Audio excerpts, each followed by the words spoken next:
sera beau devant toi.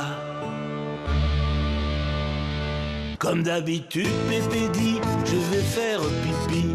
En fait, que nenni, Igo tout bergerie, les pattes de sa chèvre adorée dans ses bottes.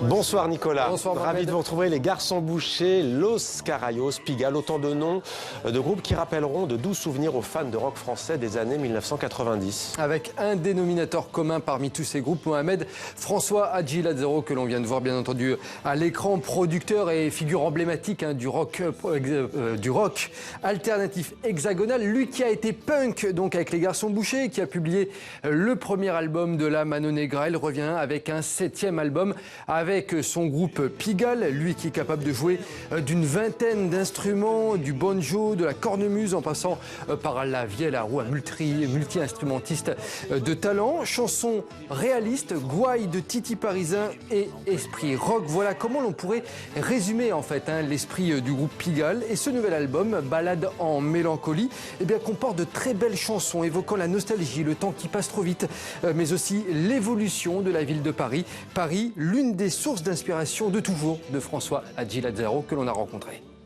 Le rythme, le poumon, la vibration et la respiration de Paris, oui, je pense qu'on la sent dans mes chansons. Je me suis calmé, mais c'était souvent d'aller traîner des jours et des nuits dans Paris pour trouver des idées, justement, et être dans cette ambiance si particulière, quoi. Même si les choses changent, c'est sûr que le morceau le plus connu, La Salle du Bar-Tabac, l'heure des martyrs à Pigalle, ça a quand même bien changé, en bien ou en mal d'ailleurs. Dans la salle du bar-tabac de la rue des Martyrs, le patron a un flingue pour l'ingénu qu'on voudrait à la tirelire.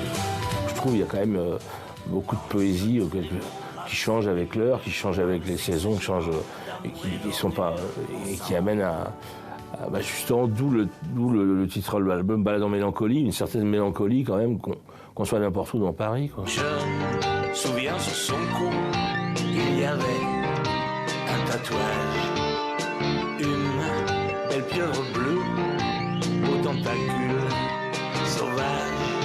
Même si ça a des références à la chanson dite réaliste, il y a toujours à la fois des textes, disons, politisés, des textes au deuxième degré rigolos, voilà, donc c'est un tel... moi je trouve que j'ai un panel qui me permet de partir un peu dans tous les sens. Bon, c'est un peu péjoratif souvent de dire dans tous les sens, mais moi je le revendique, et pas de limite, quoi. Pourtant il y a eu des moments si doux avec toi la maman, et des petites gazouillantes dès le réveil. Moi j'étais prévenant, attentif et réglo, alors comment suis-je devenu un salaud?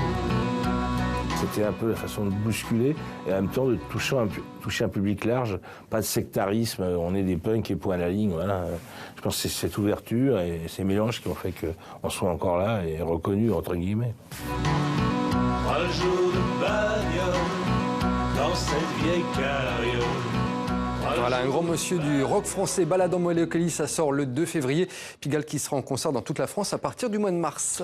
Au programme également, Nicolas, les Grammy Awards, c'était à New York hier, les plus grandes récompenses de la musique américaine. Avec une récompense à titre posthume pour le Montréalais Leonard Cohen. Lui qui n'a jamais remporté de Grammy de son vivant, le chanteur a décroché celui de meilleure performance rock cette année. Le Canada qui repart aussi avec un second Grammy avec la chanteuse Alessia Cara, récompensée dans la catégorie meilleure nouvelle artiste. Par le passé, Adele ou encore Amy Winehouse avaient gagné ce prix. Et puis, triomphe absolu pour Bruno Mars lors de ses Grammy. Le chanteur américain est reparti avec 6 trophées, dont ceux de l'album et de la chanson de l'année.